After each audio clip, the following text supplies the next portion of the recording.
Olá, aluno, tudo bem? Hoje vamos continuar com a nossa aula. Essa é a parte 3 da aula sobre fundamentos de AI e Machine Learning em saúde.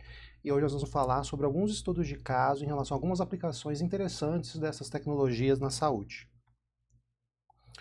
Um dos modelos que casa inclusive bem com esse nosso projeto é o de câncer de pele, um estudo que saiu em 2017, do André Esteva, que foi publicado na Nature, que foi um estudo que mostrou, assim, revelou, é uma coisa na verdade que já acontecia há algum tempo, mas foi um estudo que chamou bastante atenção em relação ao uso da IA em diagnóstico precoce de câncer de pele.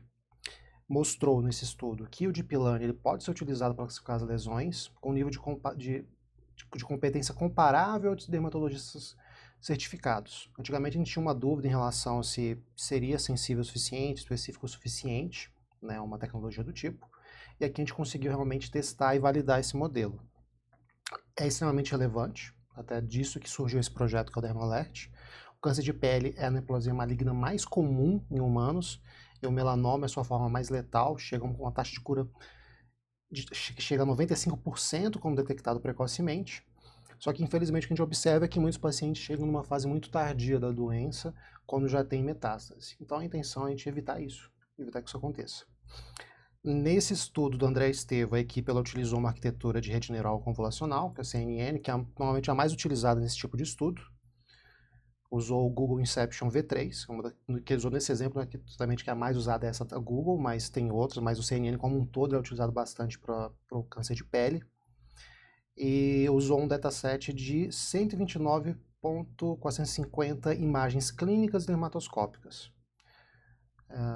Nesse estudo, a capacidade da IA de detectar o câncer de pele foi semelhante à de especialistas, né? Então, revelou que é uma tecnologia que pode ser utilizada nesse sentido. Tem algumas limitações em relação ao estudo, né? Tem algumas críticas que elas não invalidam o estudo, realmente foi um estudo muito importante, mas um dos problemas foi que o estudo foi uma validação retrospectiva, não foi uma coisa que foi aplicada na prática naquele momento, né? Foi a partir de dados que já existiam, né, em um ambiente que a gente fala, um ambiente de teste artificial, não foi na prática, não foi como é feito nesse estudo atual agora junto ao ANB, que é feito na prática junto à PS, então foi de dados que já existiam, então fica difícil de avaliar o impacto disso no paciente. Tinha alguns viés em relação à composição do dataset, que é uma coisa que a gente está tentando mudar, inclusive, também com esse projeto, que é a questão de subrepresentação de certos tipos de pele ou de condições raras. Boa parte dos datasets eles são muito específicos de populações do hemisfério norte, a gente não tem muita coisa aqui no hemisfério sul, isso é uma coisa que a gente está tentando melhorar com esse estudo. E também teve uma mudança desse estudo para cá em relação à questão de regulação do acesso aos dados, de compartilhamento, de privacidade, o que exige agora um cuidado muito maior em relação à utilização dos dados, né? Então a gente teve um amadurecimento em relação a toda a questão do uso de dados em saúde, também teve algumas mudanças também a nível de mercado, de empresas que surgiram, de projetos novos que surgiram, então mudou muito a maneira como a gente tem feito esse tipo de trabalho. Um outro exemplo que a gente pode citar de projeto que envolve o uso de IA na saúde foi esse estudo para a detecção de câncer de pulmão a partir de tomografias computadorizadas. Já é talvez uma das abordagens mais antigas da IA na saúde, principalmente machine learning como um todo. É o uso dessa tecnologia na radiologia para detectar alguns tipos de padrões. Nesse exemplo aqui desse estudo, ele demonstrou que um modelo de IA treinado com tomografias de 500 pacientes para validar os nódulos suspeitos alcançou uma área sob a curva de 0,87. Foi um achado bom para esse tipo de estudo, né? E antigamente a gente tinha modelos de clínicos mais tradicionais, como o Scott de Brook, que teve uma curva semelhante a 0,67 na mesma tarefa. Então a gente mostra aqui que tem realmente uma utilização boa para o câncer de pulmão. Para o câncer de mama também ele pode ser utilizado da mesma maneira. Você pode processar uma imagem, uma mamografia, mas a mamografia que tem mais estudos, né? Mas teoricamente uma ecografia também poderia ser utilizada. Mas você consegue também, a partir do estudo das imagens mamográficas, tentar avaliar essa questão do diagnóstico do câncer de mama, né? No geral, o uso de imagens de radiologia na IA já é uma coisa que está bem estabelecida. É esse modelo que a gente chama de inteligência aumentada, que você não vai trabalhar de maneira isolada com IA. A intenção você não é substituir o profissional que participa do diagnóstico. A intenção é somente você utilizar um recurso a mais para facilitar esse diagnóstico, acelerar o processo de identificação e evitar também reduzir a chance de um erro, de alguma coisa que a gente não observaria passar em branco. Aqui é um quadro mostrando, comparando em relação às aplicações da performance de IA em diferentes contextos. Algum desses aqui eu ainda vou comentar um pouco mais para frente. De câncer de pele e de lesões pulmonares de mamografia, aqui a gente já está mostrando a questão do resultado da IA e como que foi feito o comparativo com o humano. De câncer de pele a gente sempre vai comparar, né, com o desempenho do dermatologista. Para retinopatia diabética foi um estudo interessante, eu vou mostrar nos próximos slides também. E também você pode utilizar, inclusive, para lesões dermatológicas de maneira geral. A gente tem alguns datasets que são utilizados, que são de lesões, não somente câncer de pele, outras lesões também, que também podem ter uma sensibilidade considerada boa para esse tipo de trabalho.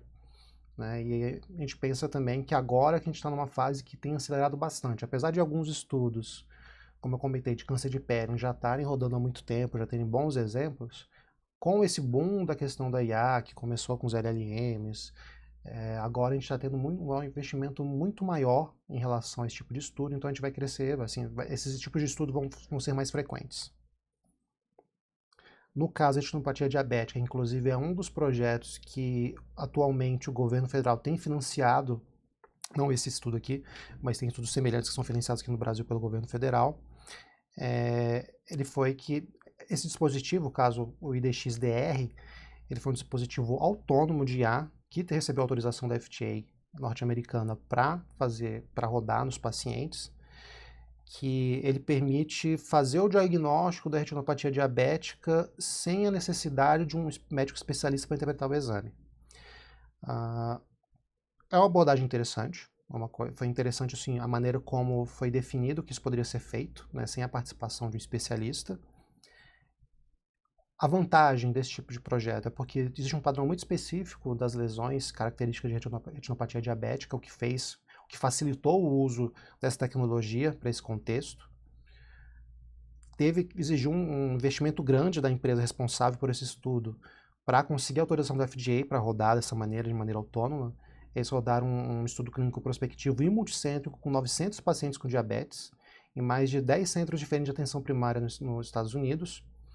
E, inclusive, uma coisa para evitar um viés também assim do contato do especialista, disso influenciar no diagnóstico, é que os operadores das câmeras de fundo de olho não tinham experiência prévia em oftalmologia. Realmente foi uma maneira de você demonstrar que não era necessário essa participação do especialista, que se poderia fazer esse diagnóstico.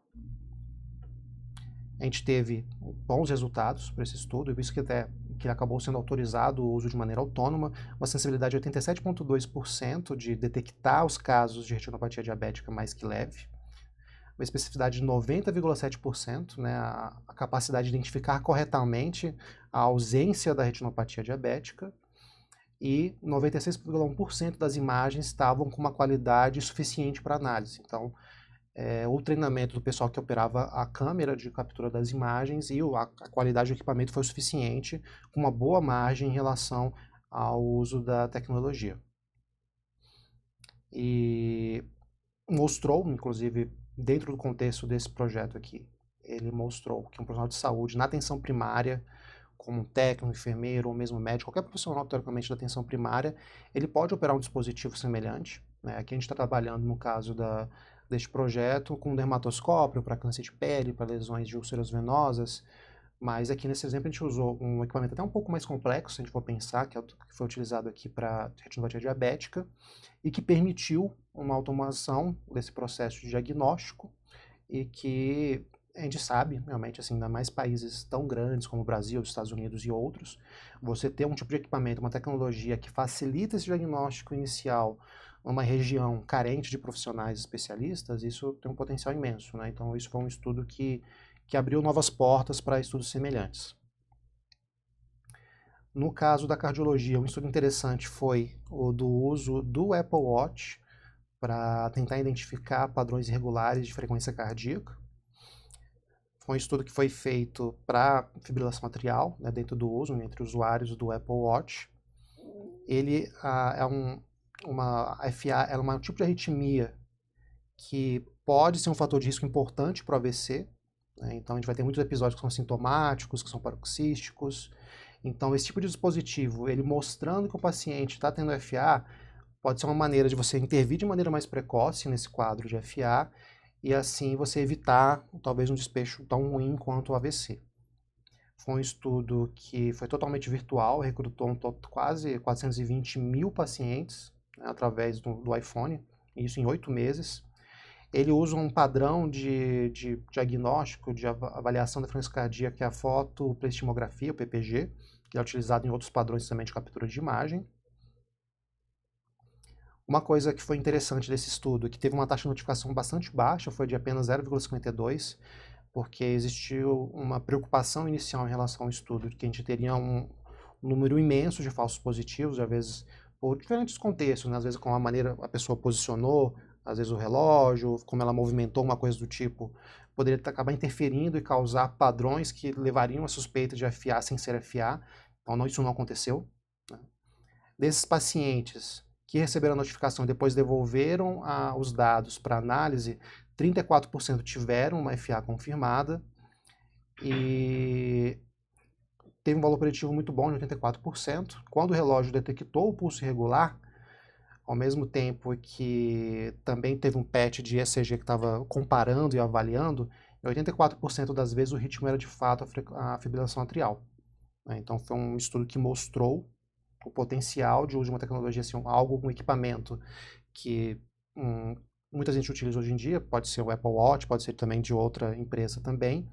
Então a gente avalia que você pode utilizar uma tecnologia simples, que hoje em dia já é muito comum de avaliação de frequência cardíaca num relógio, para levar a uma redução do risco de AVC nesse perfil de paciente. Então foi um estudo bem interessante, mas infelizmente depois a gente não evoluiu tanto nesse sentido. Uma outra coisa também que é muito comum, que é até bem antiga, antes desse boom em relação ao AI e tudo mais, são os sistemas de apoio à decisão clínica, que basicamente é um sistema que ele vai recolher dados de diferentes fontes e vai ajudar o profissional de saúde a acelerar o processo de diagnóstico, evitar algum tipo de confusão ou direcionar melhor a terapêutica. Um dos estudos, dos projetos que são mais frequentes, até porque é um contexto no qual a gente costuma capturar muitos dados, é a questão da prevenção de sepsis em pacientes em UTI. Nós temos várias experiências, inclusive experiências brasileiras que são famosas em relação a isso, que a partir do momento que você trata esses dados, utiliza esses dados dos pacientes de UTI, você consegue prever com uma boa sensibilidade e especificidade o risco desse paciente evoluir para uma sepse e intervir de maneira mais precoce. Isso por diferentes condutas, mudando o antibiótico, outros tipos de intervenção. Então, é um modelo que tem funcionado bastante. A gente tem, inclusive, bons modelos datasets que são de dados de paciente de UTI, que é até interessante, quem tiver interesse em utilizar, vale a pena, quem tiver interesse nessa parte de análise de dados, procurar esses datasets, que a gente vai compartilhar também os links nessa aula ao final, para poder mexer um pouquinho com os dados, tem uns datasets bem interessantes, grandes, que a gente pode utilizar. E outra questão também é a questão do uso desse tipo de tecnologia para pacientes que estão com suspeita de AVC. Na questão do AVC, a gente tem aquela preocupação em relação ao tempo de intervenção, ao tempo de quando o paciente começou os sintomas, que a gente vai fazer algum tipo de intervenção. Então, a partir do momento que você cria um algoritmo, que a partir da admissão do paciente, isso seja no hospital ou até mesmo num serviço de atendimento pré-hospitalar, você de maneira o mais precoce possível identifica se aquele paciente ele pode estar tendo um AVC ou não, e dessa maneira direcionando melhor o paciente, você consegue melhorar, né, a questão como é que vai ser a evolução desse paciente, né, diminuir o risco de uma sequela, alguma coisa do tipo. Aqui um dos exemplos é a questão do uso desses padrões, desses sistemas de apoio à decisão para avaliação de uma tomografia de crânio, por exemplo. Às vezes você vai estar no local que às vezes você não vai ter um laudo tão rápido do radiologista, ou em algum outro contexto que vai ser um pouco mais complicado de você fazer essa avaliação da tomografia de maneira rápida. Então, o sistema de apoio à decisão vai facilitar esse diagnóstico.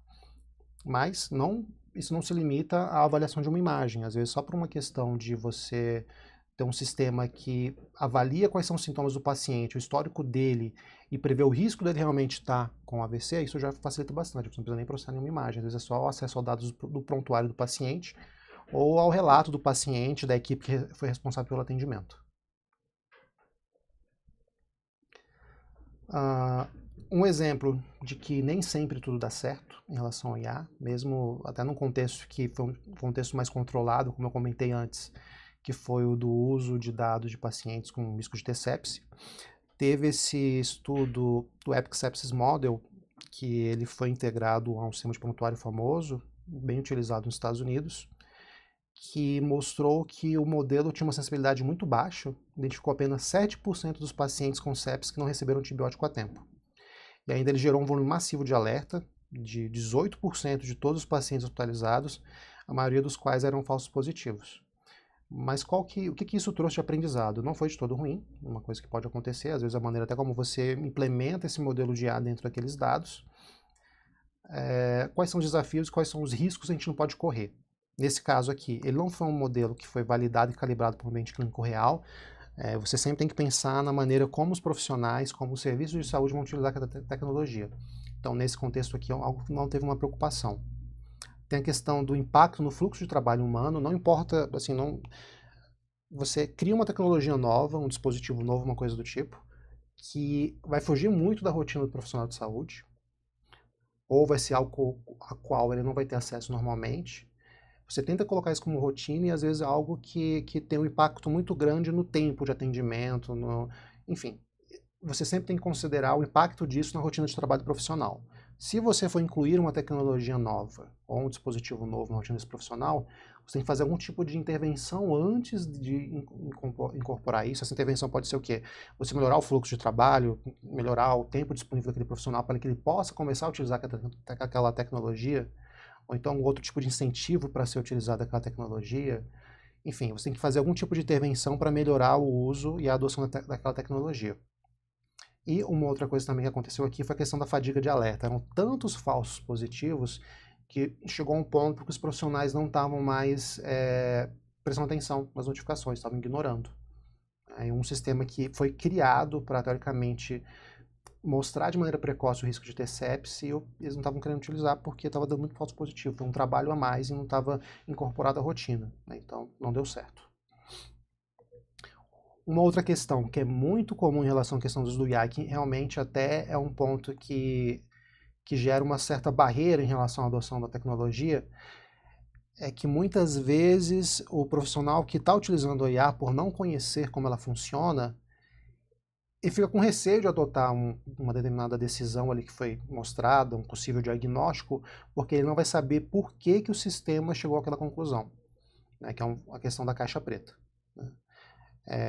Então, uma resposta a esse desafio de tentar reduzir esse receio dos profissionais é tentar passar a desenvolver técnicas de IA que deixem as decisões mais transparentes e interpretáveis. Né? Isso envolve tanto você mudar a maneira como você está rodando aquele algoritmo, mas também isso envolve até um conceito de educação em saúde. Você realmente, quem está participando, utilizando a tecnologia, tem que tentar compreender, tem que ter um tipo de treinamento para entender como ela funciona e passar a confiar mais naquilo que está sendo utilizado. E uma coisa também que tem funcionado bastante na radiologia, essa técnica na qual, que é o GradCam, que ele mostra uma espécie de um mapa de calor na imagem que você está ali processando, avaliando uma imagem de uma radiografia de tórax, por exemplo. Ao invés de simplesmente dar uma decisão, você tem uma espécie de feedback visual em relação ao processamento da imagem, na qual você vê ali a IA, ela mostra mais ou menos as zonas de calor, como é que ela está processando aquela imagem e o que levou àquele diagnóstico. Então isso dá um certo grau maior de confiança na tecnologia. Basicamente é você tentar simular, não só tentar criar um modelo no qual você vai chegar a um diagnóstico, chegar a uma decisão, mas também simular o processo de raciocínio, por assim dizer. Normalmente você não pega uns dados de maneira direta, você chega a um resultado. Você tem toda uma sequência de raciocínio, um fluxo. Então a intenção aqui é você realmente mostrar de uma maneira mais clara como a IA chegou àquela decisão. Né? Isso através de uma ferramenta visual, no caso da radiologia. Quais são os benefícios? Né? A questão do aumento da confiança, o médico ele vai entender o porquê que a IA chegou naquele diagnóstico, o médico ou outro profissional de saúde, então vai dar uma confiança maior. Se nesse feedback visual você perceber que o raciocínio da máquina, do algoritmo está errado, você consegue evitar de utilizar aquela decisão ou rodar novamente o algoritmo. A gente sabe que existem as alucinações de modelos de IA, é uma coisa que pode acontecer nesse contexto também. Então você consegue de maneira visual identificar que algo não está indo corretamente e você mudar esse processo. Em alguns casos você realmente até consegue descobrir novos padrões, né? Às vezes você não tem alguns padrões de uma imagem ou de um contexto de dados que normalmente você não consegue identificar, você não vai chegar àquele diagnóstico, àquela conclusão, mas a partir do momento que você vai tendo um feedback também de como a IA está chegando naquela conclusão, você passa a raciocinar de um jeito diferente, né, e você consegue descobrir novos padrões. É uma das vantagens desse tipo de tecnologia. Terminamos a parte 3 e agora na próxima aula a gente vai falar em relação a como utilizar essas tecnologias na atenção primária.